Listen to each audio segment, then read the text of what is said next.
Ši pamokėlė vadinasi pažintis su CodeBlocks aplinka. Taigi, ką mes išmoksime per šią pamokėlę?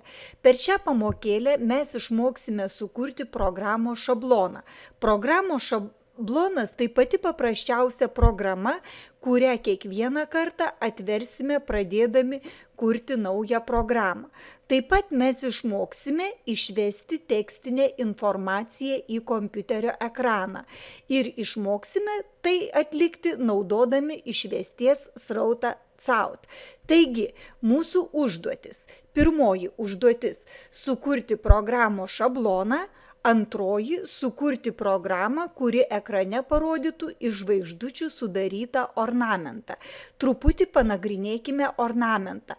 Pirmoje eilutėje jūs matote žvaigždučių grupeles iš 3 žvaigždučių, antroje eilutėje yra po vieną žvaigždutę ir trečioje vėlgi žvaigždučių grupelės sudarytos iš 3 žvaigždučių. Nedelsdami pradėkime darbą. Atverkime CodeBlocks aplinką. Atvėrę CodeBlocks aplinką, pasirinkime meniu punktą Settings ir pasirinkime Editor.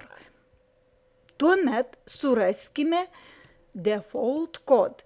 Čia aš jums jau parašiau patį paprasčiausią šabloną, o dabar jį paanalizuosiu. Pirmoji eilutė prasideda 2 įstrižais brūkšneliais. Šitie 2 brūkšneliai rodo, kad tai yra komentaras ir kompiuteris vykdydamas programą šitos eilutės nevykdys. Šita eilutė yra skirta programos vardui įrašyti. Aišku, galima įdėti dar eilutę, kur yra informacija, pavyzdžiui, apie autorių, tai aš paimsiu šabloną, papildysiu informaciją apie autorių. Tolesnėse eilutėse, ką mes matome? Mes matome groteles tokias, include ir tokiuose trikampiuose, kaip ir skliausteliuose, lauštiniuose, įrašyta į OStream žodelį. Kas tai yra? Tai yra instrukcijos parengiamai dorokliai. Ką mes šitomis instrukcijomis nurodome? Šitomis instrukcijomis mes sakome, kad mes norėsime duomenys įvesti klaviatūrą ir išvesti į ekraną. Šitame įterpiamame faile į OStream yra saugomos duomenų įvedimo klaviatūra ir išvedimo į ekraną priemonės. Toliau sakinys using namespace std. Šitas sakinys rašomas visada, jeigu programoje yra įterpiamas bent vienas antraštinis failas. Pas mus yra įterptas failas į OStream, tai using namespace std irgi būtinai turi būti. Toliau rašoma programos pagrindinės funkcijos antraštė int main. Na ir toliau atveriamas riestinis skliaustelis, rašomi programoje atliekami veiksmai ir užveriamas riestinis skliaustelis.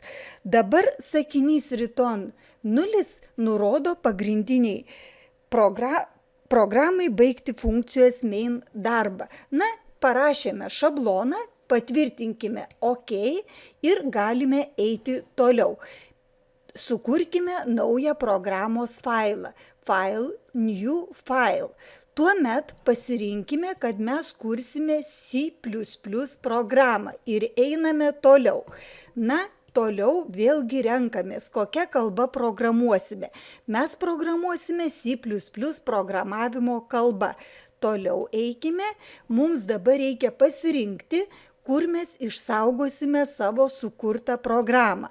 Rekomenduojama sukurti katalogą ir jame saugoti savo sukurtų programų katalogus. Ir dar rekomenduojama kiekvienai programai kurti po atskirą katalogėlį. Na tai paimsiu dabar savo dokumentuose, sukursiu naują katalogą, jį pavadinsiu C++ bandymai. C bandymai. Įlysiu į jo vidų ir pavadinsiu savo programą vardu 1. pavadinsiu programą vardu pirma ir bandau ją išsaugoti. Tada baigiu finish ir kaip matote, man iš karto pateikiamas sukurtas programos šablonas. Na, pabandykim įvykdyti šitą paprasčiausią programą. Programa vykdoma mygtuku Build and Run. Pabandom. Va matot, kompiuteris su mumis jau sveikinasi, vadinasi, mūsų šablonas yra sukurtas teisingai. Na, o dabar atliksime antrąją užduoties dalį.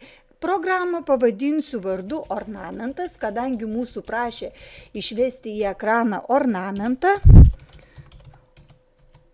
Dabar autorius. Autorius yra nebūtinas, na gerai, tarkim, savo vardą parašau, kadangi programėlė labai paprasta, o dabar belieka tik tai įvykdyti užduotį. Taip, kaip prisimename, iš užduoties sąlygos turėjome 3 žvaigždučių grupelės pirmoje eilutėje. Na, padarau 4, užteks.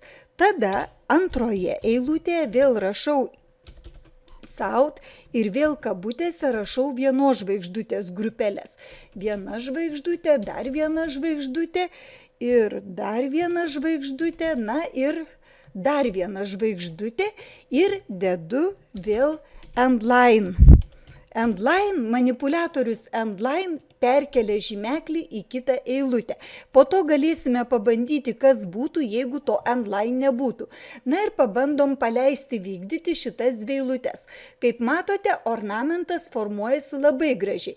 Na, o 3 eilutė yra tokia pati kaip ir 1, tai aš paimu 1, nukopijuoju ir įklijuoju. Dabar galime pasižiūrėti. Pasižiūrim, programa veikia puikiai. Na ir sakėm, kad dar pabandysim šitą endline pašalinti, pasižiūrėti, kas bus tokiu atveju. Pabandykim pašalinti. Pašalinam ir šitoj eilutėj pašalinam. Ir vėl pabandom paleisti programą. Skirtumas akivaizdus. Jeigu mes naudojame endline, tuomet žymeklis perkeliamas į kitą eilutę. Jeigu mes endline nenaudojame, toliau tekstas tęsiamas toje pačioje eilutėje. Na štai tokia būtų visa mūsų pamokėlė.